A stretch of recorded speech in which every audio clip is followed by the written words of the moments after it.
الحمد لله رب العالمين والعاقبة للمتقين والصلاة والسلام على سيدنا محمد شمس الهداية واليقين وعلى آله وصحبه أجمعين أما بعد أعوذ بالله من الشيطان الرجيم بسم الله الرحمن الرحيم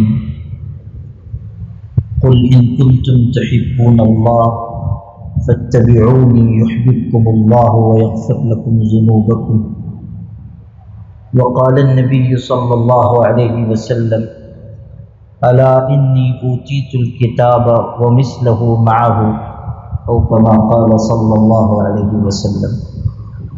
صدر محترم، معزز علماء کرام، بالخصوص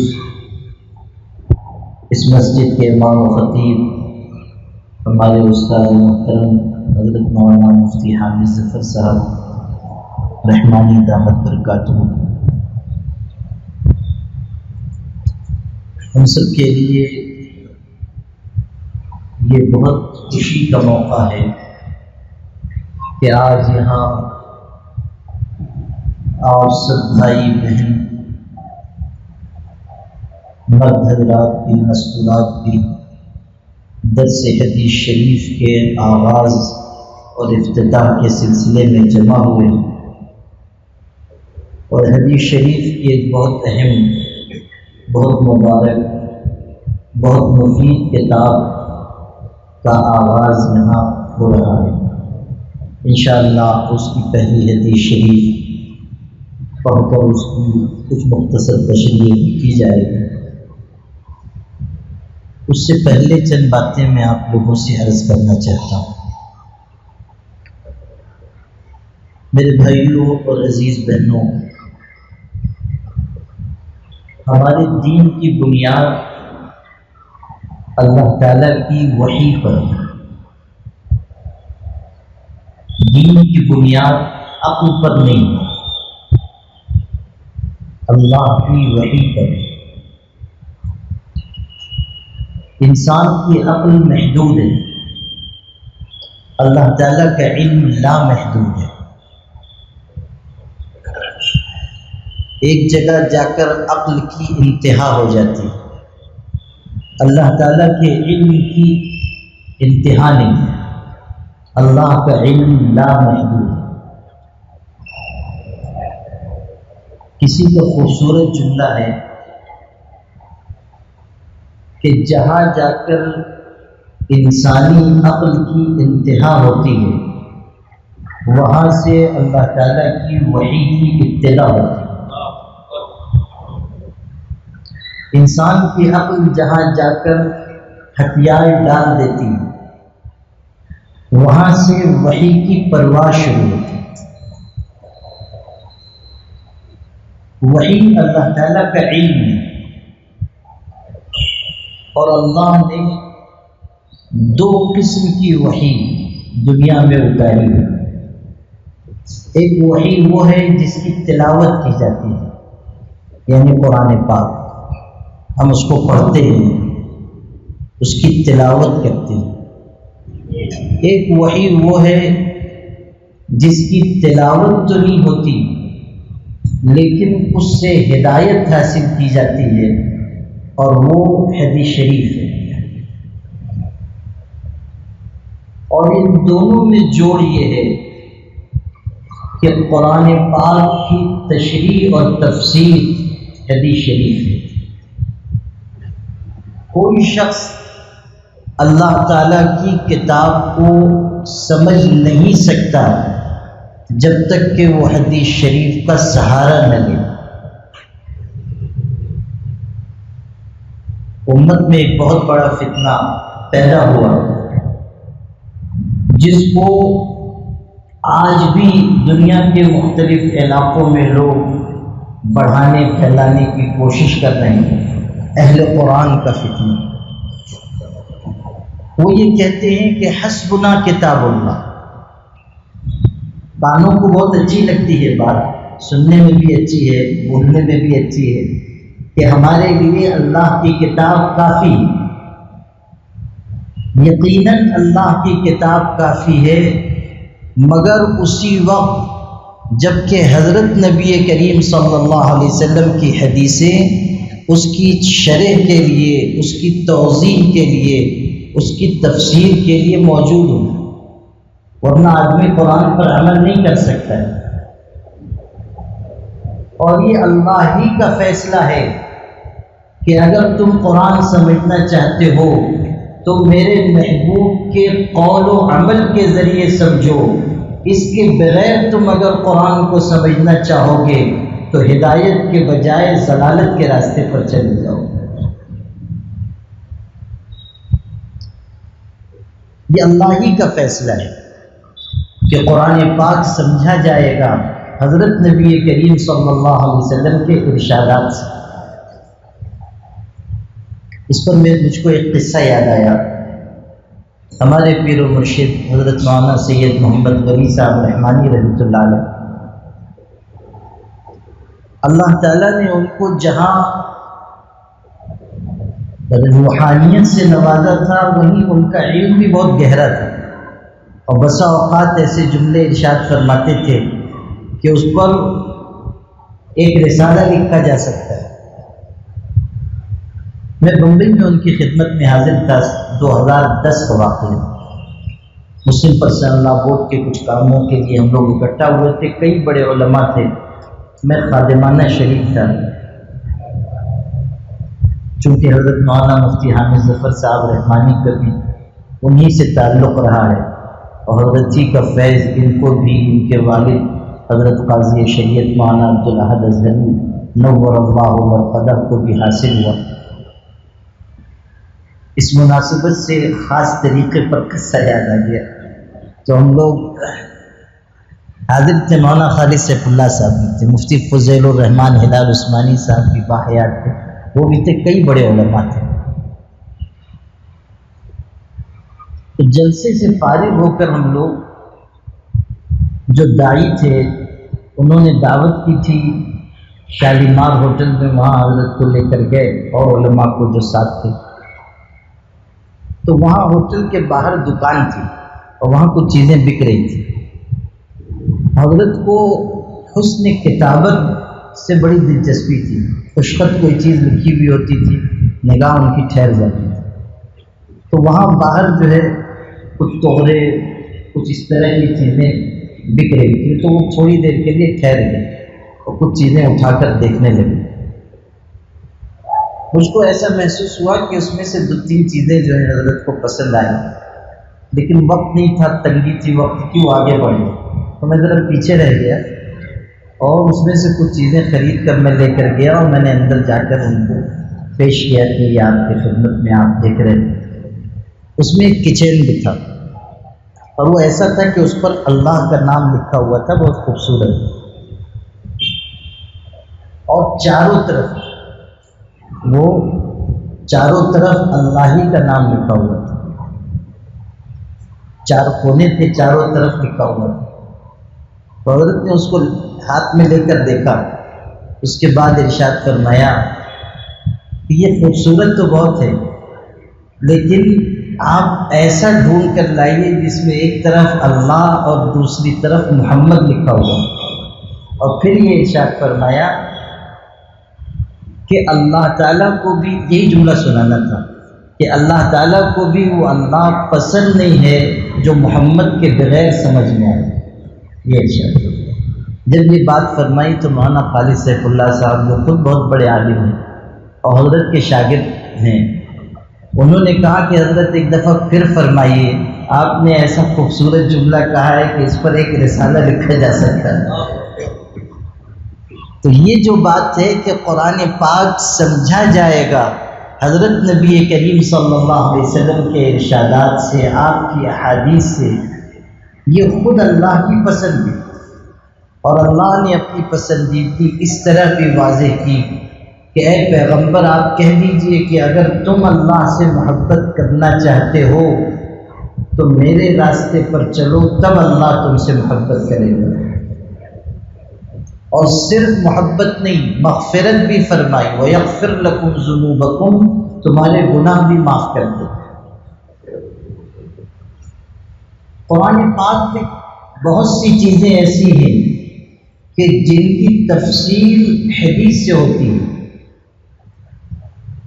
آپ قرآن پاک میں پڑھیں گے کہ حج کرنا فرض کر دیا ہے، یہ آپ نے پڑھ لیا، لیکن حج کس طرح کیا جائے گا، کہاں کیا جائے گا، کیا اس کے ارکان اور مناسک ہوں گے، یہ حضور صلی اللہ علیہ وسلم کی حدیثوں میں ہوگا. جو لوگ یہ کہتے ہیں کہ قرآن کافی ہے، ان سے پوچھیے آپ کہ قرآن میں تو یہ ہے کہ حج فرض ہے، آپ کیسے کریں گے؟ اور قرآن میں یہ بات ہے کہ حج فرض ہے، یہ وضاحت نہیں ہے کہ زندگی میں ایک بار فرض ہے، ہر سال فرض ہے. یہ سب بات حضور صلی اللہ علیہ وسلم کی حدیثوں سے معلوم ہوگی. جب آپ تشریف لے گئے اپنی زندگی کے آخری سال سن 10 ہجری میں، 11 ہجری میں آپ کی وفات ہوئی ہے، آپ نے اپنے وصال سے صرف 3 مہینے، تقریباً 3 مہینے پہلے آپ نے حج فرمایا.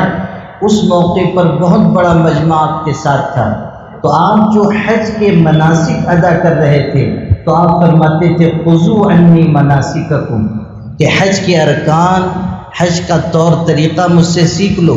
خذوا عنی مناسککم، حج کا طور طریقہ، اس کے ارکان مجھ سے سیکھ لو. نماز کی بات قرآن میں بار بار آئی ہے، لیکن تکبیر تحریمہ سے لے کے سلام تک نماز کا پورا طریقہ آپ کو قرآن میں نہیں ملے گا، کہیں نہیں ملے گا. قرآن پاک میں کہیں پورا طریقہ آپ کو نہیں ملے گا کہ اس طرح نماز شروع کی جائے گی، اس طرح مکمل کی جائے گی. حدیث شریف میں آپ کو ملے گا. قرآن پاک میں کچھ چیزیں ایسی آئی ہیں جو بغیر کسی قید کے ہیں، لیکن حضور صلی اللہ علیہ وسلم نے اس کی شرط، اس کے لیے ایک حد مقرر فرمائی. آپ کو مثال سے بتاتا ہوں. آپ قرآن میں پڑھیں گے السارق والسارقۃ فاقطعوا ایدیہما، کہ چوری کرنے والا مرد ہو یا چوری کرنے والی عورت ہو، ہاتھ کاٹ دو. آپ جب اپنی عام زبان میں کہتے ہیں ہاتھ، تو اس سے مراد یہاں سے یہاں تک ہوتا ہے نا. کوئی کہے ہاتھ اور اس کو صرف کونی تک مانے، ایسا قبول کریں گے؟ کوئی کہے کہ میرا ہاتھ درد کر رہا ہے، تو کوئی یہ نہیں سمجھے گا کہ صرف گٹے تک درد کر رہا ہے، وہ سمجھے گا کہ پورے ہاتھ میں درد ہے. قرآن نے کہا تھا ہاتھ کاٹ دو. اب یہ جو لوگ بہت بات کرتے ہیں کہ قرآن ہمارے لیے کافی ہے، حدیث کی ہم کو ضرورت نہیں، اگر یہ اسی پر قائم رہیں تو ان سب کے تو پورے ہاتھ کٹ جائیں گے، سیدھے یہاں سے کٹیں گے، اس لیے کہ یہ لوگ سب حدیث چور ہیں. اور قرآن میں یہ ہے کہ اگر چوری کر رہے ہیں ہاتھ کاٹ دو، مطلق ہے، یعنی بغیر کسی قید کے ہے. یہ کہ ہاتھ گٹے تک کاٹا جائے گا، یہیں تک کٹے گا، یہ بات حدیث شریف. حضور صلی اللہ علیہ وسلم نے بتایا کہ ہاتھ یہیں تک کاٹا جائے گا. بس جو مطلق چیز تھی حضور صلی اللہ علیہ وسلم نے حدیث کے ذریعے مقید فرمایا کہ ہاتھ کو وہیں تک نہیں کاٹا جائے، ہاتھ یہاں شانے تک نہیں کاٹا جائے، صرف گٹے تک کاٹا جائے. تو قرآن میں ایک بات آئی، پھر حضور صلی اللہ علیہ وسلم نے اس کو شرط اور قید کے ساتھ بیان کیا کہ یہاں تک. یہ بھی ہے کہ کتنا مال چرانے پر یہ سزا ہوگی، یہ بھی حدیث میں. ایسا نہیں ہے کہ کسی نے آپ کا رومال چرا لیا اور آپ اس کا ہاتھ کٹوا دیں، نہیں، یہ بات بھی حدیث شریف میں آئی. تو ایک چیز قرآن میں آ رہی ہے، اس کی وضاحت اور اس کے شرائط حضور صلی اللہ علیہ وسلم بیان فرما رہے ہیں. ہاتھ کاٹ دیا گیا. اس میں بھی لطیف نقطہ ہے، یاد آ گیا تو آپ کو سنا دیتا ہوں. یہ جو اسلام نے سزا مقرر کی کہ ہاتھ کاٹ دو، اس کی اور حکمتوں کے علاوہ ایک لطیف نقطہ اس میں یہ بھی ہے کہ قرآن میں ہے یا ایھا الناس انتم الفقراء الی اللہ، دنیا کے انسانوں تم سب اللہ کے آگے محتاج ہو، فقیر ہو، بھکاری ہو. یہ قرآن میں ہے۔ تم سب محتاج ہو، کوئی بادشاہ ہے وہ بھی بھکاری ہے، مانگنے والا ہے، اور ہر مانگنے والے کے لیے کاسے گدائی ہوتا ہے۔ کاسے گدائی یعنی بھیک کا کٹورا۔ کاسے گدائی ذرا گلابی اردو ہے تو کسی کو نہ سمجھ میں آئے تو بھیک کا کٹورا، کاسے گدائی بھیک کا کٹورا۔ آپ دیکھیں گے بھکاری نکلتا ہے، ہاتھ میں بھیک کا کٹورا ہوتا ہے، اس میں وہ مانگتا ہے۔ ہم مستقل اللہ تعالیٰ کے در کے فقیر ہیں، ہمارے لیے بھی کٹورا ضروری ہے، اور چونکہ ہماری احتیاج، ہماری ضرورت مستقل ہے، اس لیے اللہ نے کٹورا بھی مستقل دیا کہ دونوں ہاتھ کو اگر ہم ملا لیں تو ہمارا کٹورا بن گیا۔ دونوں ہاتھ ہم ملا لیتے ہیں، ہمارا بھیک کا کٹورا تیار ہے، اور ہاتھ اٹھا کے ہم اللہ سے مانگتے ہیں، اس لیے کہ ہم سب محتاج ہیں، ہم سب فقیر ہیں۔ رب انی لما انزلت الی من خیر فقیر۔ حضرت موسیٰ جیسے پیغمبر کی زبان سے کہلوایا گیا کہ اللہ جو خیر تو عطا کرے میں اس کا محتاج ہوں، فقیر ہوں۔ خود حضور صلی اللہ علیہ وسلم دعا میں ایسی عاجزی کے الفاظ کہتے تھے کہ اللہم انی ابتہل الیک ابتہال المذنب الذلیل وادعوک دعاء الخائف الذلیل۔ دعا من خضعت لك رقبته فاضت لك عبرته ذل لك جسمه ورغم لك انفه اللهم لا تجعلني بدعائك شقيا۔ الفاظ دیکھیے، اللہ ایسے مانگتا ہوں جیسے گنہگار ڈرا ہوا پریشان حال مانگتا ہے، ایسے تیرے آگے عاجزی کرتا ہوں جیسے کوئی نابینا اندھا مانگنے والا عاجزی کرتا ہے، ایسے شخص کی طرح دعا مانگتا ہوں جس کی گردن جھکی ہوئی ہے، جس کی آنکھ سے آنسو روا ہے، جس کی ناک تیرے آگے رگڑی جا رہی ہے، یعنی عاجز، بے بس، کمزور ہوں، طاقت والا تو ہے۔ حضور صلی اللہ علیہ وسلم کہ بشریت میں ان سے آگے کوئی ہو ہی نہیں سکتا، انسانوں میں کون ہوگا جو حضور سے آگے ہو؟ آپ تو اولین و آخرین کے سردار ہیں، مگر اس طرح عاجزی فرماتے ہیں۔ تو ہم سب فقیر ہیں، ہماری ضرورت مستقل تو ہمارا کٹورا بھی مستقل ہے۔ اب کسی انسان نے اگر چوری کی تو اس نے اللہ تعالیٰ سے مانگنے کے بجائے اور اللہ کے خزانے سے لینے کے بجائے کسی اور کے مال پر ہاتھ ڈالا، اس نے غیر پر نظر کی، تو اللہ تعالیٰ نے سزا یہ مقرر کی کہ ہم نے جو تم کو سرکاری پیالہ عطا کیا تھا مانگنے کے لیے، تم نے اس کی توہین کی ہے، اس لیے تمہارا ہاتھ کاٹا جائے گا، تمہارا پیالہ واپس لے لیا جائے گا، تمہارا ہاتھ کٹ گیا، اب تم اللہ تعالیٰ کی بارگاہ میں بھیک کا کٹورا لے کر حاضر نہیں ہو پاؤ۔ تو جو بات عرض کر رہا تھا وہ یہ کہ قرآن میں تو یہ آیا ہے کہ ہاتھ کاٹ دو، لیکن حضور صلی اللہ علیہ وسلم نے بتایا کہ ہاتھ گٹوں تک کاٹا جائے گا۔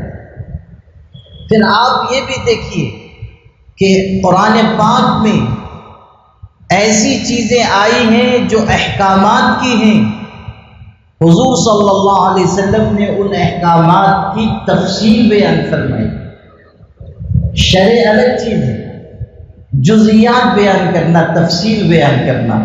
جیسے آپ قرآن میں پڑھیں گے کہ رضائی ماں حرام کر دی گئی، یعنی جس ماں کا دودھ کسی نے پیا ہے وہ بھی محرمات میں سے ہے۔ جو بہن ایسی ہے جو دودھ شریک ہے، دودھ شریک بہن ہے، اس سے نکاح نہیں ہو سکتا۔ جس ماں نے دودھ پلایا، حقیقی ماں نہیں لیکن دودھ پلایا ہے، وہ امہاتکم اللاتی ارضعنکم واخواتکم من الرضاع، یہی تک ہے۔ بہنوں کا تذکرہ ہے، ماں کا تذکرہ ہے، اور کسی رشتے کا تذکرہ نہیں ہے۔ دودھ کے لحاظ سے اور کسی رشتے کا تذکرہ قرآن میں نہیں ہے، لیکن حدیث شریف میں حضور صلی اللہ علیہ وسلم نے بتایا کہ نسب کی وجہ سے جتنے رشتے حرام ہوتے ہیں وہ سب رضاعت کی وجہ سے بھی حرام قرار پائے۔ آپ نے تفصیل بیان کرتے، جزئیات بیان کرتے کہ جتنے رشتے نسب کی وجہ سے محرمات میں شامل ہیں وہ سب ادھر بھی شامل ہیں رضاعت کی وجہ سے۔ پھر حدیث شریف کی ایک خصوصیت یہ ہے کہ حدیث شریف کے ذریعے ہمیں غیب کی باتوں کا علم ہوا۔ غیب کی باتوں بہت بڑا ذریعہ تھا غیب کی باتوں کے علم کا حضور صلی اللہ علیہ وسلم کے ارشادات۔ آپ نے قیامت تک آنے والے فتنوں کی خبر دی، حدیث کے ذریعے ہم کو معلوم ہو۔ آپ نے اپنے زمانے میں ایسی باتیں بیان کی جو لوگوں کی نگاہ کے سامنے نہیں تھی، مگر حضور نے خبر دی۔ ایک لڑائی ہوئی تھی اس زمانے میں، اس کا نام ہے غزوہ موتا۔ اس وقت حضور صلی اللہ علیہ وسلم مدینہ منورہ میں، اور آپ کی خدمت میں ایک صحابی وہاں سے آئے، ان کا نام ابو سفیان یعلا ابن امیہ تھا۔ انہوں نے آ کر کہا اللہ کے رسول صلی اللہ علیہ وسلم میں جنگ کے حالات آپ کے سامنے رکھنا چاہتا ہوں۔ حضور نے فرمایا چاہو تو تم بیان کرو، چاہو تو میں تم کو بتاتا ہوں کہ کیا ہوا۔ انہوں نے کہا آپ ہی بتا دیں، آپ مدینے میں تھے، جنگ شام میں لڑی گئی ہے، آپ کہتے ہیں تم چاہو تو میں پوری تفصیل تم کو بیان کرتا ہوں۔ انہوں نے کہا ضرور۔ آپ نے پورے حالات اس جنگ کے بیان کیے، پوری تفصیل سے بیان فرمائے۔ وہ وہاں شہید تھے، آپ صلی اللہ علیہ وسلم مدینے میں تھے، لیکن آپ کو وحی کے ذریعے تمام حالات کی خبر ہوئی، آپ نے پوری بات بیان فرمائی۔ جب آپ بیان کر چکے تو ان صحابی نے حضرت یعلا ابن امیہ نے کہا قسم بخدا آپ نے جو کچھ بیان کیا، والذی بعثک بالحق ما ترکت حرفا من ذلک الحدیث، آپ نے ایک حرف بھی اس میں سے کوئی کمی نہیں فرمائی۔ اللہ کی قسم آپ نے سارے حالات بیان کر دیے۔ لڑائی لڑی جا رہی تھی، آپ صلی اللہ علیہ وسلم نے صحابہ کو بھیجا تھا، آپ مدینے میں، لڑائی سینکڑوں میل کے فاصلے پر لڑی جا رہی ہے، مگر مدینے میں آپ فرما رہے ہیں کہ زید ابن حارثہ شہید کر دیے گئے، جعفر شہید کر دیے گئے، عبداللہ ابن رواحہ شہید کر دیے گئے۔ پھر فرمایا آپ کی آنکھوں سے آنسو جاری ہیں، زید ابن حارثہ آپ کے منہ بولے بیٹے تھے، آپ خبر دے رہے ہیں اور آنکھوں سے آنسو جاری ہیں۔ جعفر ابن ابی طالب سے آپ کا قریبی رشتہ ہے، حضرت عبداللہ ابن رواحہ آپ کے صحابی جلیل ہیں، آپ کہہ رہے ہیں یہ شہید ہوئے، یہ شہید ہوئے، یہ شہید ہوئے، اور وَعَيْنَاهُ تَذْرِفَانِ حدیث میں ہے آپ کی آنکھوں سے آنسو بہہ رہا ہے۔ پھر آپ نے فرمایا اب اللہ کی تلواروں میں سے ایک تلوار نے جھنڈا اپنے ہاتھ میں لیا ہے اور اللہ نے ان کے ہاتھ پر ہمیں فتح عطا فرمائی ہے۔ یہ حضرت خالد ابن ولید کا تذکرہ آپ نے فرمایا۔ اسی کے بعد ان کو سیف اللہ، سیف من سیوف اللہ کہا جانا شروع ہوا۔ خبر دی کہ حضرت خالد ابن ولید نے جھنڈا اٹھایا، فتح حاصل۔ آپ مدینے میں صحابہ کی شہادت کی خبر دے رہے ہیں، بتا رہے ہیں کہ یہ شہید ہوئے، یہ شہید ہوئے، یہ شہید ہوئے، اب فلاں شخص نے جھنڈا اٹھایا ہے اور اللہ نے فتح عطا فرمائی۔ تو کتنی چیزیں ہیں جو ہم کو حدیث شریف کے ذریعے معلوم ہو رہی ہیں۔ حدیث میں ہے، ایک حدیث میں حضرت حذیفہ نے نقل کیا ہے کہ ایک موقع پر آپ کھڑے ہوئے بہت لمبی تقریر فرمائی اور قیامت تک جتنے فتنے آنے والے ہیں وہ سارے فتنے آپ نے بیان فرمائے۔ جس کو یاد رکھنا تھا اس نے یاد رکھا، جس کو بھول جانا تھا وہ بھول گئے، سارے فتنے آپ نے بیان۔ مشہور حدیث جبریل، حضور صلی اللہ علیہ وسلم کی خدمت میں حضرت جبریل انسانی شکل میں آئے تھے۔ لمبی حدیث ہے، صرف ایک ٹکڑا آپ کو سناتا ہوں۔ حضرت جبریل نے پوچھا اللہ کے رسول قیامت کب آئے گی بتا دیجئے۔ آپ نے فرمایا کہ اس کا علم نہیں ہے، نہ تم کو علم ہے نہ مجھ کو علم ہے، یہ علم صرف اللہ کے پاس ہے کہ قیامت کب آئے گی۔ تب انہوں نے کہا اخبرنی عن اماراتھا یا رسول اللہ، اللہ کے رسول صلی اللہ علیہ وسلم کچھ نشانیاں ہی بتا دیجئے، تو آپ نے فرمایا ان تلد الامۃ ربتها وان ترى الحفاة العراة عالة الشاہ یتطاولون فی البنیان، کہ دیکھو تم کو نشانی بتاتا ہوں کہ قیامت کے قریب نوکرانی اپنی مالکن کو جنم دے گی. ان تلد الامۃ ربتها، بادی اپنی مالکن کو جنم دے گی. عجیب بات ارشاد فرمائے. اس کی سب سے دل لگتی تشریح یہ ہے کہ قیامت کے قریب ماں فضول سمجھی جائے گی، اولاد حکومت کرنے لگے گی، یہاں تک کہ ماں کے پیٹ سے پیدا ہونے والی لڑکی وہ اس طرح حکم چلائے گی گویا کہ وہ مالکن ہے اور ماں اس کے آگے ایک حقیر نوکر ہے، باندھی ہے، کنیز ہے. یہ نافرمانی اولاد کی قیامت کے قریب پیدا ہوگی. یہ آپ نے ارشاد فرمایا ان تلد الامۃ ربتها. اور یہ بھی کہا کہ ننگے پیر چلنے والے لوگوں کو، ننگے بدن رہنے والوں کو، بکریاں چرانے والوں کو تم دیکھو گے کہ بڑی بڑی بلڈنگیں بنائیں گے، بڑی بڑی اونچی عمارتیں بنائیں گے.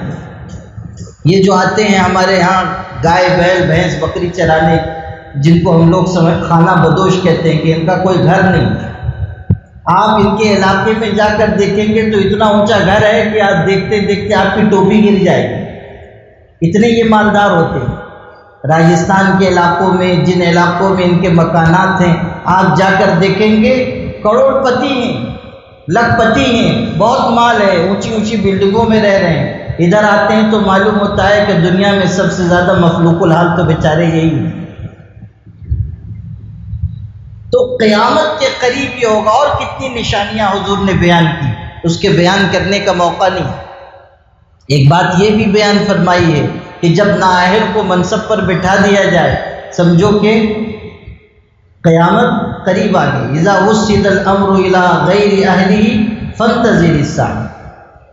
بنگلور میں ایک بڑی مسجد کے امامت کے منصب کے لیے انٹرویو لیا جا رہا تھا. وہاں بڑی بڑی مسجدیں ہیں، اونچی تنخواہیں ہیں، تو امام بھی بہت ٹھوک بجا کے رکھتے ہیں. تو وہ پوری کمیٹی بیٹھی ہوئی تھی اور ایک عالم آئے، دوسرے عالم، تیسرے، بہت سوال جواب سب چل رہا تھا. تو ایک عالم آئے، ان سے بہت سوال کیا. اچھا، جو کمیٹی کے لوگ تھے سب یعنی علم دین سے جاہل، پڑھے لکھے رہے ہوں گے لیکن اصلی تعلیم یافتہ، علم دین کیوں سمجھ نہیں. تو یہ سوال، یہ سوال، یہ سوال، یہ سوال، وہ بیچارہ عالم پریشان ہو گیا. تو آخر میں کمیٹی کے لوگوں میں سے کسی نے پوچھا، اچھا مولانا آپ عالم ہیں، کچھ قیامت کی نشانیاں بتا دیجیے. تو بیچارہ جلا بھنا تو تھا ہی. اس نے کہا جب آپ جیسے لوگ منصب پہ آ جائیں تو قیامت کا انتظار کرو، قیامت کا انتظار کرو. یہ بھی قیامت کی نشانی ہے. اذا وسد الامر الى غیر اہلہ فانتظر الساعہ. خیر، جو بات میں عرض کر رہا تھا وہ یہ کہ حضور صلی اللہ علیہ وسلم نے قیامت تک آنے والے فتنوں کی ہمیں خبر دی. پھر تاریخ اور سیرت میں بہت بڑا کردار حدیث شریف کا ہے. کتنے واقعات ہیں جو اگر حضور صلی اللہ علیہ وسلم بیان نہ فرماتے دنیا کو نہیں معلوم ہوتی. صرف حضور کے بیان کرنے سے دنیا کو معلوم ہوا. سینکڑوں چیزیں ہیں، سینکڑوں واقعات ہیں. انبیاء کے واقعات ہیں، اولیاء کے واقعات ہیں، پچھلی امتوں کے واقعات ہیں. آپ حدیث کی کتابوں میں پڑھیے. آپ اب ریاض الصالحین کا درس سنیں گے، اس میں واقعات بھی آئیں گے. حضور نے واقعات بیان کرتے. ایک واقعہ مثال کے طور پر آپ سے عرض کرتا ہوں. حضرت سلیمان علیہ السلام کے بارے میں حضور فرما رہے ہیں کہ ایک موقع پر انہوں نے کہا کہ آج رات میں اپنی 100 بیویوں سے ملاقات کروں گا اور ان کے ہاں بچہ پیدا ہوگا، لڑکا پیدا ہوگا اور وہ اللہ کے راستے میں جہاد کریں گے. یعنی 100 لڑکے ہوں گے، سب جہاد کریں گے. یہ حضور صلی اللہ علیہ وسلم حضرت سلیمان کا واقعہ بیان کرتے ہیں. انہوں نے کہا کہ میں آج رات 100 عورتوں سے، 100 بیویوں سے ملاقات کروں گا، اولاد پیدا ہوگی، اللہ کے راستے میں جہاد کریں گے. فرشتے نے کہا انشاءاللہ بھی کہہ دیجیے. مگر حضرت سلیمان علیہ السلام نہیں کہہ سکے.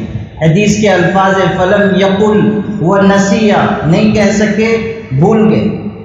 نتیجہ یہ ہوا کہ 100 بیویوں سے انہوں نے ملاقات تو کی مگر کسی کے ہاں بچہ پیدا نہیں ہوا. صرف ایک بیوی کے ہاں بچہ پیدا ہوا، وہ بھی ادھورا تھا، مکمل بچہ پیدا نہیں ہوا، ادھورا تھا.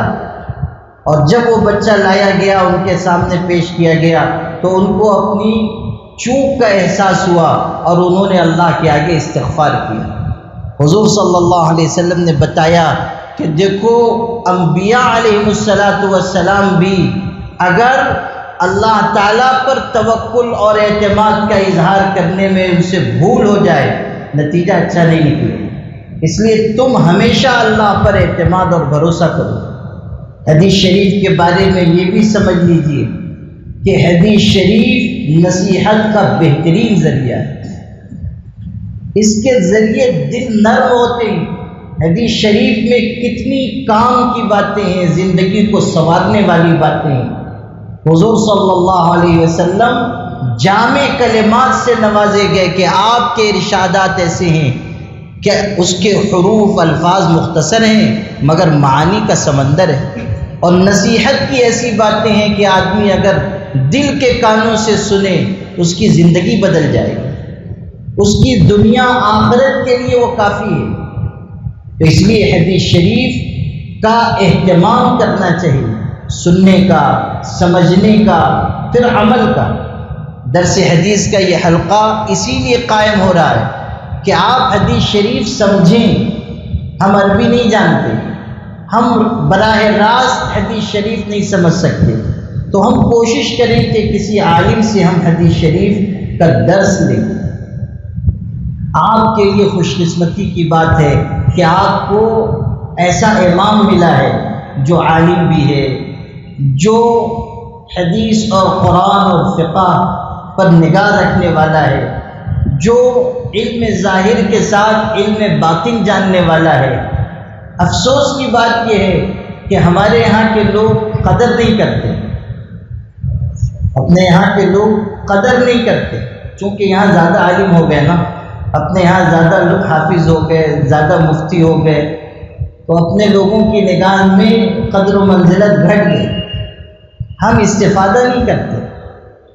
مفتی حامد ظفر صاحب رحمانی ہوں یا اور اپنے یہاں کے علماء ہوں، آپ دیکھیں کہ یہ حضرات باہر تشریف لے جائیں، دوسرے شہروں میں جائیں، دوسری ریاستوں میں جائیں، لوگ ہاتھوں ہاتھ لیتے ہیں. ان کی باتیں سننے کے لیے بڑے بڑے مجمع اکٹھا ہو جاتے ہیں. لیکن چونکہ ہمارے سامنے ہیں، وہ کہتے ہیں نا کہ گھر کی مرغی دال برابر، تو وہ تو لگتا ہے کہ دال بھی بہت پتلی ہو گئی ہے.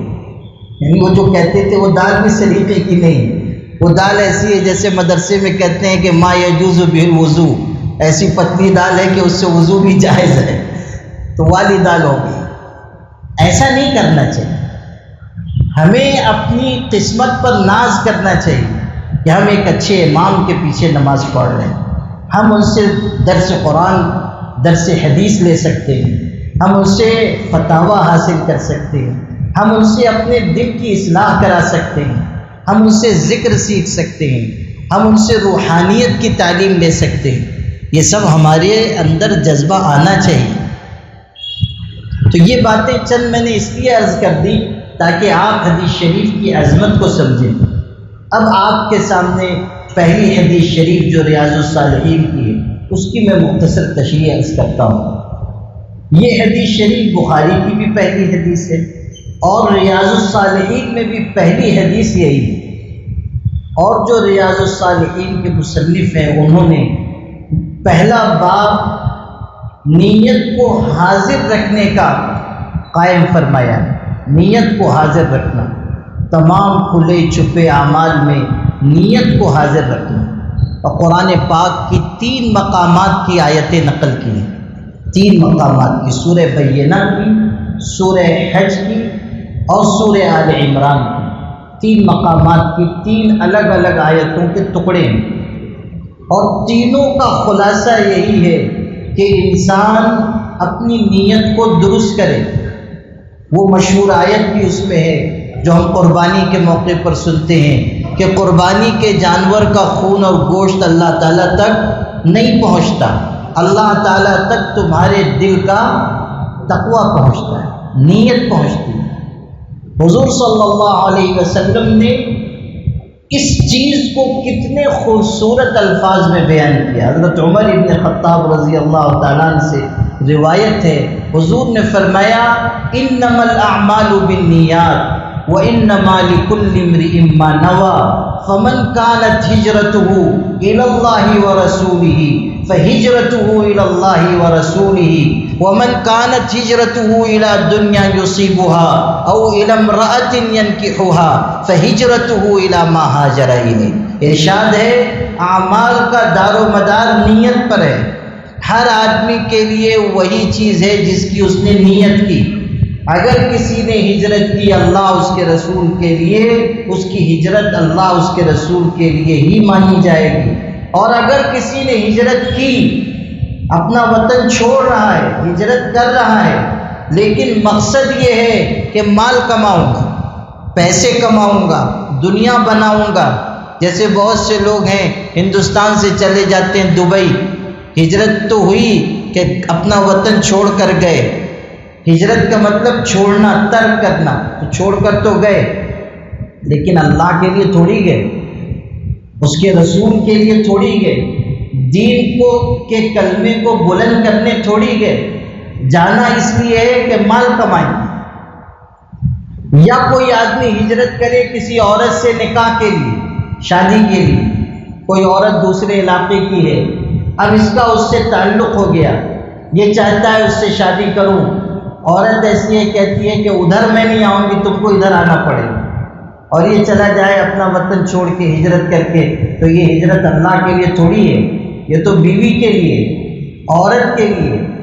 اور یہ جو حدیث شریف ہے اس کا پس منظر بھی یہی ہے کہ ایک صاحب نے مکہ مکرمہ سے ہجرت کی مدینہ منورہ، اور مقصد ان کا تھا ایک عورت سے شادی کرنا، ان کا نام ام قیس تھا، وہ جو خاتون تھی ان کا نام ام قیس تھا۔ اس خاتون سے شادی کرنے کے لیے یہ صاحب مکے سے مدینہ گئے۔ حضور صلی اللہ علیہ وسلم نے ان کو نصیحت کرتے ہوئے یہ بات فرمائی کہ دیکھو اگر ہجرت بیوی کے لیے ہے، عورت کے لیے ہے، تو پھر ہجرت کا ثواب تم کو نہیں ملے گا۔ یہاں نیت پر دار و مدار ہے، یہ نہیں مانا جائے گا کہ تم اپنا گھر بار چھوڑ کر آئے ہو تو تم کو ثواب بھی پورا ملے، نہیں۔ اور یہ بھی سمجھ لیجئے حضور صلی اللہ علیہ وسلم نے ایک ہی بات کو 2 مرتبہ کہا، دھیان دیجئے گا۔ آپ نے فرمایا انما الاعمال بالنیات، اعمال کا دار و مدار نیت پر ہے، پھر دہرایا وَإِنَّمَا لِكُلِّ امْرِئٍ مَّا نَوَىٰ، آدمی کے لیے وہی ہے جس کی وہ نیت کرے۔ ایک ہی بات 2 دفعہ فرمائی۔ اس میں در حقیقت اشارہ اس طرف ہے کہ کبھی انسان عمل کرتا ہے، نیت ہے اور عمل کرتا ہے، اور کبھی ایسا ہوتا ہے کہ نیت ہے، عمل نہیں پایا گیا۔ اللہ کی شان رحمت یہ ہے کہ اگر صرف نیت بھی اچھی ہے، عمل وجود میں نہیں آیا، تب بھی اللہ اجر عطا فرمائے گا۔ یہ حضور صلی اللہ علیہ وسلم بتانا چاہتے ہیں، اسی لیے 2 جملے ہیں۔ کبھی ایسا ہوتا ہے کہ آدمی کی نیت بہت اچھی ہے مگر اس نے عمل نہیں کیا۔ حدیث میں اس کو اس طرح بھی کہا گیا نیت المؤمن خیر من عملہ، مومن کی نیت بسا اوقات اس کے عمل سے بہتر ہوتی ہے۔ یعنی وہ نیت کر رہا ہے، نیت بہت اچھی ہے، عمل نہیں کر پایا، لیکن اللہ اس کے حسن نیت کی وجہ سے اجر عطا کرے گا۔ حضور صلی اللہ علیہ وسلم سفر میں تشریف لے گئے، آپ کے ساتھ سفر جہاد کا تھا، آپ کے ساتھ بہت سے صحابہ تھے، آپ تشریف لے گئے، آپ جہاد میں شریک ہوئے۔ کچھ صحابہ ایسے تھے جو مدینے میں چھوٹ گئے تھے، جہاد میں نہیں آ سکے، شریک نہیں ہوئے، ان کے بارے میں حضور نے فرمایا صحابہ سے کہ سنو، جس راستے پر تم چلے جس وادی کو تم نے طے کیا وہ لوگ تمہارے ساتھ تھے، یعنی جو اجر تم کو ملا ان کو بھی ملے گا۔ حبسہم العذر، عذر کی وجہ سے پیچھے رہ گئے، ورنہ ان کی نیت شامل اور شریک ہونے کی تھی۔ چونکہ ان کی نیت شریک ہونے کی تھی، عذر کی وجہ سے شریک نہیں ہو سکے، اللہ ان کو بھی تمہاری طرح اجر عطا فرمائے۔ یہ تو واضح ہو گیا کہ نیت پائی گئی مگر عمل نہیں پایا گیا۔ تو حضور صلی اللہ علیہ وسلم نے یہ بتایا کہ ان کو پورا اجر ملے گا، پورا ثواب ملے گا، عذر کی وجہ سے پیچھے رہ گئے۔ اللہ کی شان رحمت دیکھیے، صرف نیت پر ثواب ہے، نیت پر اجر مل رہا ہے۔ غور کیجیے، اسی لیے حضرت داؤد طائی رحمۃ اللہ علیہ جو ہمارے سلسلے کے بزرگ ہیں، ہمارے شجرے میں ان کا نام آتا ہے، بہت بڑے اللہ والے تھے، وہ فرماتے تھے میں نے سارے اعمال کو دیکھا مگر حسن نیت سے بڑھ کر مجھ کو کوئی چیز نہیں ملی۔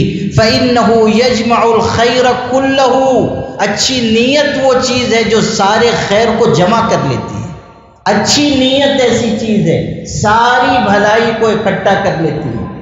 حضرت امام احمد ابن حنبل نے اپنے بیٹے کو نصیحت کی، فرمایا علم الخیر فَإِنَّكَ لَا تَزَالُ بِخَيْرٍ مَا نَوَيْتَ خَيْرًا، بچے ہمیشہ بھلائی کی نیت ارادہ اپنے دل میں رکھنا، بھلائی کی نیت اپنے دل میں رکھنا، تم اس وقت تک عافیت سے رہو گے جب تک کہ بھلے کاموں کی نیت کرتے رہو گے۔ جب تک تمہاری نیت اچھی ہے اس وقت تک تم خیر عافیت سہولت کے ساتھ جیو۔ کہتے ہیں جیسی نیت ویسی برکت، آدمی جیسی نیت رکھے گا ویسا اجر و ثواب اس کو ملے گا۔ حدیث پاک میں یہ بات بھی ہے کہ بنی اسرائیل کے عبادت گزاروں میں سے کوئی شخص، کوئی عبادت گزار تھا، ایک صحرا بیابان سے گزر رہا تھا۔ آپ جانتے ہیں کہ صحرا میں کنکری کنکر ہوتے ہیں، وہاں کوئی درخت نہیں، کچھ نہیں، صرف کنکر پتھر پڑے ہوتے ہیں۔ وہ گزر رہا تھا اور گزرتے ہوئے اس کے ذہن میں ایک خیال آیا، ایک ارادہ پیدا ہوا۔ غور کیجئے گا، دھیان سے سنیے گا تب بات واضح ہوگی۔ یہ عبادت گزار انسان ہے، مال نہیں ہے اس کے پاس، پیسے نہیں ہیں، جائیداد نہیں ہے، یہ ایک صحرا بیابان سے گزر رہا ہے اور اس کی قوم کے اوپر اس وقت قحط مسلط تھا، لوگ بھوک کا شکار تھے، اور یہ صحرا سے گزر رہا ہے، کنکر پتھر پڑے ہوئے ہیں۔ دل میں نیت آئی کہ اللہ اگر تو ان سارے کنکروں کو اناج کی شکل دے دے، میں اس کو اپنی قوم میں تقسیم کر دوں، اپنی بستی میں تقسیم کر دوں کہ غریبوں کا پیٹ بھر جائے۔ اگر تو ان کنکروں کو اس طرح تبدیل کر دیتا، آٹے میں تبدیل کر دیتا، اناج میں تبدیل کر دیتا، میں سب تقسیم کر دیتا۔ صرف نیت دل میں آئی۔ حضور خبر دے رہے ہیں کہ اللہ نے اس زمانے کے پیغمبر پر وحی بھیجی، کہا کہ اس عبادت گزار کو خبر دو کہ تم نے جو نیت کی تھی اللہ نے اس کے بدلے میں تم کو پورا اجر عطا فرمایا، تم کو پورا ثواب دیا۔ اس نے تقسیم نہیں کیا، اللہ نے کنکروں کو آٹے کی شکل میں، اناج کی شکل میں تبدیل نہیں فرمایا، لیکن چونکہ اس شخص کے دل میں یہ بات تھی کہ میری قوم مصیبت میں ہے، پریشانی میں ہے، اگر یہ اناج کی شکل میں تبدیل ہو جاتا میں سب لٹا دیتا، اللہ نے پیغمبر پر وحی بھیجی کہ اس کو خبر دو، اس کی نیت کے مطابق ہم نے اس کو اجر عطا کر دیا۔ یہ چیز ہے کہ نیت کے مطابق اللہ تعالیٰ اجر و ثواب نصیب فرماتا ہے۔ حضرت علی رضی اللہ تعالیٰ عنہ کے بارے میں ہے، دشمن سے لڑ رہے تھے، کافر سے لڑ رہے تھے، اور وہ تو بہت جرأت مند طاقتور شخص تھے، انہوں نے اٹھا کر اس کو پٹخ دیا، اٹھا کر پٹخ دیا، سینے پر سوار ہو گئے، تلوار اٹھائی کہ اس کا کام تمام کر دیں۔ اس نے دیکھا کہ اب تو بچنے کی کوئی راہ ہے نہیں، مرنا تو ہے، تو اس نے حضرت کے چہرے پر تھوک دیا۔ اب آپ سوچئے ہم آپ ہوتے تو اس کو اور اچھی طرح قتل کرتے، اگر ہم لوگ ہوتے تو اس کی تو اور حجامت بناتے پہلے، اس کے بعد مارتے. لیکن حضرت علی کے بارے میں یہ بات ہے کہ وہ اس کے سینے پر سے اتر گئے، اس کو چھوڑ دیا. وہ حیران ہو گیا، اس نے کہا کہ آپ مجھ کو قتل کیوں نہیں کر رہے ہیں؟ مجھ پر غالب آ چکے، مجھ کو مارنے جا رہے تھے، میں نے آپ کے چہرے پر تھوک بھی دیا، پھر اب کیوں نہیں مار رہے ہیں، کیوں چھوڑ دیا؟ تو کہنے لگے کہ میں تم کو جو قتل کر رہا تھا وہ اللہ کے لیے قتل کر رہا تھا. جب تم نے میرے چہرے پر تھوکا تو مجھ کو غصہ آ گیا. اب اگر میں تم کو قتل کرتا تو یہ اللہ کے لیے نہیں ہوتا، میرے نفس کے لیے ہوتا. میں کوئی ایسا کام نہیں کرنا چاہتا ہوں جو میرے نفس کے لیے. آپ غور کیجئے احتساب کس درجے کا ہے کہ میں قتل کر رہا تھا اللہ کے لیے، اپنے نفس کے لیے میں تم کو نہیں ماروں گا. یہ چیز ہے کہ حسن نیت انسان کو بلندیوں تک پہنچاتا ہے. اور اگر نیت میں خرابی ہے، عمل چاہے جتنا اچھا ہو، آدمی کو اجر و ثواب نہیں ملنے والا. من تصدق یرائی فقط اشرک، بخاری میں ہے من صلی یرائی فقط اشرک، جو نماز پڑھتا ہے دکھاوے کے لیے شرک کرتا ہے. نماز سے بڑھ کر عمل کون سا ہوگا؟ اگلا جملہ ہے جو روزہ رکھتا ہے دکھاوے کے لیے وہ شرک کرتا ہے. جو صدقہ دیتا ہے دکھاوے کے لیے شرک کرتا ہے، شرک کرتا ہے. اگر کوئی آدمی نماز پڑھ رہا ہے، لمبے نفل پڑھتا ہے، نیت یہ ہے کہ لوگ مجھ کو نمازی سمجھیں، اس کی نماز گئی. قیامت کے دن وبال ہوگا. عمل اچھا ہے، نیت خراب ہے، نیت کی خرابی عمل کو باطل کر دے گی. حضور صلی اللہ علیہ وسلم یہی سکھا رہے ہیں کہ اپنی نیت درست کرو، نیت اچھی رکھو. اعمال کا دار و مدار نیت پر ہے. اگر نیت تمہاری اچھی ہوگی، اللہ کو راضی کرنے کی ہوگی، عمل تمہارا مضبوط سمجھا جائے گا، اجر والا ہوگا. اور نہیں تو پھر تمہاری نیت خراب تو اجر بھی ضائع. کتنے لوگ ہیں حج کر کے آتے ہیں، چاہتے ہیں کہ سب ہم کو حاجی کریں. اگر شادی کے کارڈ پہ نام کے ساتھ حاجی نہیں آیا، پھاڑ دیں گے کہ مجھ کو حاجی نہیں لکھا. تو ایک صاحب تھے حضرت تھانوی کے مواعظ میں، ایک صاحب تھے بہت لمبی نماز پڑھ رہے تھے. وہ کوئی ایک آدمی پیچھے بیٹھے ہوئے تھے، اجنبی تھے، دوسرے محلے کے رہے ہوں گے، دیکھا بہت لمبی نمازیں پڑھ رہے ہیں. تو بازو میں ایک اور تھا، اس سے پوچھا، اسی محلے کا رہا ہوگا، کون صاحب ہے؟ تو انہوں نے تعارف شروع کیا کہ ایسے ہیں، خوبیاں بیان کی. وہ نماز میں تھے، جن کا تعارف کرایا جا رہا تھا نماز میں تھے. جب تعارف کرا کر وہ چپ ہوا شخص محلے والا، تو اس نے نیت توڑ دی جس کا تعارف کرایا جا رہا تھا، اور اس سے کہا جو تعارف کرا رہا تھا، ابے تو نے تو یہ بتایا نہیں کہ میں نے 6 حج بھی کیا. یعنی ادھر جو تعارف ہو رہا تھا تو کان ادھر ہی لگا ہوا تھا، ادھر ہے نماز میں اور کان ادھر لگا ہوا ہے کہ ہمارے بارے میں کیا بات بیان ہو رہی. تو جب حج کا ذکر چھٹ گیا تو ان سے رہا نہیں گیا، نیت توڑ کے کہتے ہیں کہ میں نے تو حج بھی کیا. تو اگر یہ ہمارا جذبہ ہوگا کہ لوگ ہم کو اچھا سمجھیں، ریاکاری ہوگی اگر ہمارے عمل میں، تو ہمارا عمل باطل ہو جائے گا. نبی کریم صلی اللہ علیہ وسلم نے یہ نصیحت ہمیں کی کہ ہم حسن عمل حسن نیت کے ساتھ انجام دیں. اچھا عمل بھی ہو اور اچھی نیت بھی ہو، حسن نیت ہو، حسن عمل ہو. اکبر کا شعر ہے، قرآن شاہد ہے کہ خدا حسن سے خوش ہے. قرآن شاہد ہے کہ خدا حسن سے خوش ہے. کس حسن سے؟ یہ بھی تو سنو حسن عمل سے. آدمی اگر اچھا عمل کرے گا اچھی نیت کے ساتھ تو اللہ تعالیٰ اس کو کامیابی اور سرخروئی سے مالا مال فرمائے گا. ریاض الصالحین کی یہ پہلی حدیث شریف ہمیں نیت درست کرنے کی ترغیب دیتی ہے. ہم درس حدیث بھی سننے آئیں، اللہ کی رضا کے لیے آئیں. ہم کوئی عمل کریں اللہ کی رضا کے لیے کریں. اگر ہم تنہائیوں میں بھی کوئی اچھا عمل اچھی نیت سے کریں گے، اللہ تعالیٰ اس کی برکت دنیا اور آخرت میں ظاہر فرمائے گا. اللہ تعالیٰ اجر دینے میں پیچھے نہیں ہے. شرط یہ ہے کہ عمل صحیح ہو اور نیت اچھی ہو۔ نبی کریم صلی اللہ علیہ وسلم کی بہت سی حدیثوں سے حسن نیت کے بارے میں ہم کو درس ملتا ہے، موقع نہیں کہ میں عرض کروں۔ اور قرآن پاک کی بھی بہت سی آیتیں ایسی ہیں کہ حسن نیت کا بہترین نتیجہ ظاہر ہوتا ہے۔ ایک بات کہہ کر قرآن سے ایک واقعے کی مثال دے کر بات مکمل کرتا ہوں۔ آپ قرآن میں پڑھیں، ایک خاتون ہیں، ان کے ہاں اولاد نہیں ہو رہی، عمر اچھی آ گئی ہے، اولاد نہیں ہو رہی ہے، ان کے دل میں اولاد کی تمنا ہے۔ انہوں نے اللہ تعالیٰ سے اولاد کے لیے عاجزی کی، دعائیں مانگی، پھر اللہ پاک نے ان کو آثار حمل سے نوازا، محسوس ہونے لگا کہ اولاد ہونے والی ہے۔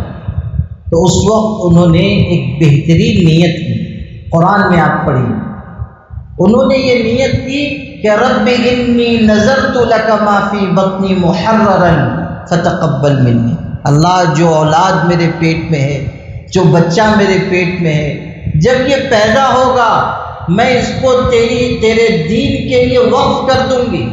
ہماری جو بہنیں ہیں وہ بھی سنیں کہ ماں کے دل میں اپنی اولاد کے بارے میں کیسے جذبات ہونے چاہیے۔ قرآن سکھا رہا ہے ماں کے دل میں اپنی اولاد کے بارے میں کیا تمنائیں ہوں۔ ماں کا اپنی اولاد کے بنانے سنوارنے میں بہت بڑا کردار ہے۔ ابھی قریب میں رمضان المبارک میں بہت بڑے بزرگ اور عالم حضرت مولانا سید محمد رابع حسنی ندوی صاحب رحمۃ اللہ علیہ، اللہ کو پیارے ہوئے، بہت بڑے عالم تھے، بہت بزرگ ہستی، بہت ہی متواضع، بہت ہی عاجزی اختیار کرنے والے انسان۔ ایک دفعہ میں نے ان سے تنہائی میں پوچھا، بہت مرتبہ ان کے ساتھ سفر و حضر میں موقع ملا، وہ مسلم پرسنل لا بورڈ کے صدر تھے، میں بھی ایک خادم کی حیثیت سے شریک ہوتا رہا ہوں، تو بہت مرتبہ ان کی شفقتوں سے، ان کی محبتوں سے فیضیاب ہونے کا موقع ملا۔ ایک دن میں حاضر تھا تو اور تنہائی تھی، تو میں نے ان سے پوچھا کہ حضرت مولانا سید ابو الحسن علی ندوی رحمۃ اللہ علیہ، جو ان کے ماموں تھے اور بہت بڑے عالم، اور اپنے ماموں کے ساتھ جس طرح انہوں نے وقت گزارا اور جیسی خدمت کی، بے مثال، اس کی شاید کوئی دوسری مثال بر صغیر میں ملے کہ اتنے لمبے عرصے تک کسی شخص نے کسی بزرگ کی خدمت کی ہو جیسی حضرت مولانا رابع صاحب نے اپنے ماموں کی کی۔ اتنے بڑے عالم ہونے کے باوجود اپنے ماموں کے لیے ہمیشہ خادم بنے رہے، بڑھاپے تک خادم بنے رہے۔ یعنی خود حضرت مولانا رابع صاحب کی عمر 70 سال سے زیادہ ہو چکی تھی، مگر وہ حضرت مولانا ابو الحسن علی ندوی کے خادم تھے۔ آپ غور کیجئے کس طرح انہوں نے اپنے آپ کو مٹایا۔ تو میں نے ان سے پوچھا کہ حضرت، آپ سے زیادہ مولانا ابو الحسن علی ندوی کو قریب سے جاننے والا کوئی دوسرا شخص دنیا میں نہیں ہے۔ اللہ نے مولانا ابو الحسن علی ندوی کو جو اتنا اونچا مقام عطا کیا، عرب عجم میں ان کی شہرت ہوئی، دنیا ان کی آگے جھکی، اللہ نے دین کا اور اعلاء کلمت اللہ کا اتنا زبردست کام ان سے لیا، بہترین کتابیں انہوں نے تصنیف کی۔ اس کا راز کیا ہے یہ آپ بتا دیجیے۔ وہ تھوڑی دیر تک چپ رہے، سکوت کا عالم طاری رہا، خاموش بیٹھے رہے۔ پھر اس کے بعد انہوں نے مجھ سے کہا کہ اگر آپ مجھ سے پوچھیے تو میں آپ کو ایک جملے میں یہ بتا سکتا ہوں کہ مولانا علی میاں کو مولانا علی میاں بنانے والی چیز ان کی والدہ کی نیک تمنا اور ان کی دعا تھی۔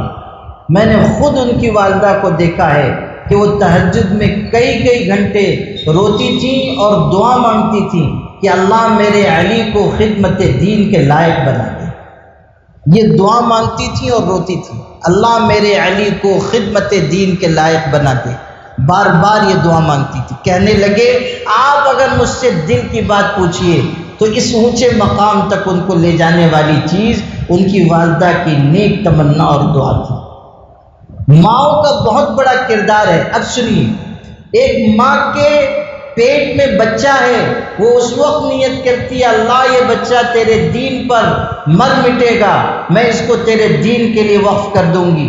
اللہ نے اس نیک نیتی کی وجہ سے اس خاتون کو ایسی اولاد عطا کی جو پیغمبر کی ماں بنی، اگرچہ کہ بیٹا نہیں پیدا ہوا، حضرت مریم پیدا ہوئی، اور جب وہ پیدا ہوئی تو ماں کو کچھ الجھن بھی ہوئی کہ میں تو سمجھ رہی تھی بیٹا ہوگا، بیٹی پیدا ہوئی ہے، یہ کیسے دین کا کام کر سکے گی؟